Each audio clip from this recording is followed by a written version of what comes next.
पुरी का पवित्र जगन्नाथ धाम भक्तों की भीड़ से खचाखच भरा हुआ था। हवा में जय जगन्नाथ के उद्घोष गूंज रहे थे और हर कोई प्रभु की एक झलक पाने को आतुर था।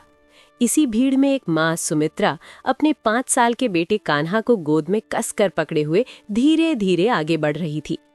कान्हा दूसरे बच्चों जैसा नहीं था। उसके पैर जन्म से ही बेजान थे, वो चल नहीं सकता था। लेकिन सुमित्रा के लिए वो उसकी दुनिया था। वो अक्सर उसे कहती, तू चिंता मत कर मेरे लाल, जब तक मेरे पैरों में जान है मैं तेरे पैर बनूंगी। भीड़ का दबाव बहुत ज्यादा था। अचानक सिंह द्वार के पास भक्तों का एक जोरदार रेला आया। धक्का मुक्की इतनी बढ़ गई कि सुमित्रा का संतुलन बिगड़ गया। वो गिरते गिरते बची, लेकिन इसी आपाधापी में न जाने कब और कैसे नन्हा कान्हा उसकी गोद से छिटक गया। जब भीड़ थोड़ी छटी और सुमित्रा संभली तो उसकी गोद खाली थी। उसका कलेजा मुंह को आ गया। कान्हा, कान्हा, वो पागलों की तरह चीखने लगी। चारों तरफ सिर्फ अनजान चेहरे थे। शोर इतना था कि उसकी आवाज उसके अपने कानों तक भी मुश्किल से पहुंच रही थी। सुमित्रा की आंखों के सामने अंधेरा छाने लगा।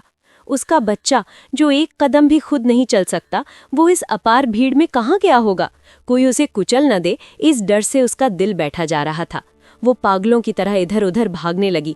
लोगों के पैरों में गिरकर पूछने लगी, मेरा बच्चा देखा? वो चल नहीं सकता, अभी मेरी गोद में था। घंटों बीत गए, लेकिन कान्हा का कोई पता नहीं चला। सुमित्रा थक कर हार कर मंदिर के गरुड़ स्तंभ के पास बैठ गई। उसके आंसू सूखने का नाम नहीं ले रहे थे। उसका धैर्य अब टूट चुका था। उसने मंदिर के शिखर की ओर देखा, जहां पतित पावन बाना ध्वज लहरा रहा था, और फूट फूट कर रोने लगी। उसका रोना अब शिकायत में बदल गया। उसने आसमान की ओर हाथ उठाकर भरे गले से भगवान जगन्नाथ से गुहार लगाई। हे जगत के नाथ, हे कालिया, ये कैसा न्याय है तेरा? तूने मुझे माँ बनाया, मेरी सूनी गोद भरी, लेकिन उसे पैरों से लाचार बना दिया। मैंने कभी शिकायत नहीं की। मैंने उसे तेरा ही प्रसाद मानकर छाती से लगाए रखा, लेकिन आज तूने उसे भी मुझसे छीन लिया। वो सिसकते हुए चिल्लाई, अगर उसे वापस लेना ही था तो दिया क्यों? वो तो चल भी नहीं सकता प्रभु, वो तो तुझे ढूंढने भी नहीं आ सकता। अगर उसे कुछ हो गया तो मैं इस मंदिर की चौखट पर अपने प्राण दे दूंगी। उसकी करुण पुकार सुनकर पास से गुजर रहा एक वृद्ध पंडा रुक गया। सुमित्रा की हालत देख उसकी आंखों में भी नमी आ गई। उसने सुमित्रा के सिर पर हाथ रखा और बड़े ही स्नेह से कहा, बेटी धीरज धर, आंसू पोंछ ले। तू कहाँ खड़ी है जानती है? ये शंख क्षेत्र है, ये जगन्नाथ का धाम है। यहाँ दुनिया का कोई भी जीव कभी नहीं खोता। जिसकी डोर उस जगन नियंता के हाथ में हो, उसे कौन अलग कर सकता है? तेरा कान्हा तुझे जरूर मिलेगा। उस बड़ ठाकुर पर भरोसा रख, वो अपने भक्त की पुकार कभी अनसुनी नहीं करता। पुजारी के शब्दों में एक अजीब सी शक्ति थी। सुमित्रा को लगा जैसे खुद ईश्वर उसे सांत्वना दे रहे हैं। उसने अपने आंसू पोंछे और लड़खड़ाते कदमों से मंदिर प्रशासन कक्ष की ओर बढ़ी। तभी मंदिर के आनंद बाजार की ओर से एक शोर सुनाई दिया।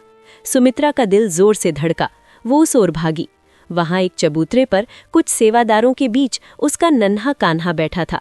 वो डरा हुआ नहीं था, बल्कि उसके हाथ में महाप्रसाद का एक लड्डू था और वो खिलखिलाकर हंस रहा था, जैसे कोई अदृश्य शक्ति उसका मनोरंजन कर रही हो।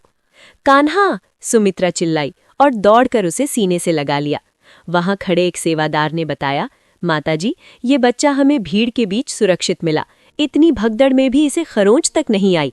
ऐसा लग रहा था जैसे कोई अदृश्य घेरा इसकी रक्षा कर रहा हो। सुमित्रा ने अपने बेटे को भींच लिया और आंसुओं से भीगी आंखों से मंदिर के नीले चक्र की ओर देखा। उसकी शिकायत अब कृतज्ञता में बदल गई। उसने हाथ जोड़कर कहा, क्षमा करना प्रभु, मैं एक माँ हूँ, मेरा विश्वास डगमगा गया था। आज तूने सिद्ध कर दिया कि तू ही जगन्नाथ है, तू ही सबका पालनहार है। उस दिन सुमित्रा अपने बेटे को लेकर जब घर लौटी तो उसकी गोद में सिर्फ उसका बेटा नहीं, बल्कि भगवान जगन्नाथ का अटूट विश्वास भी साथ था।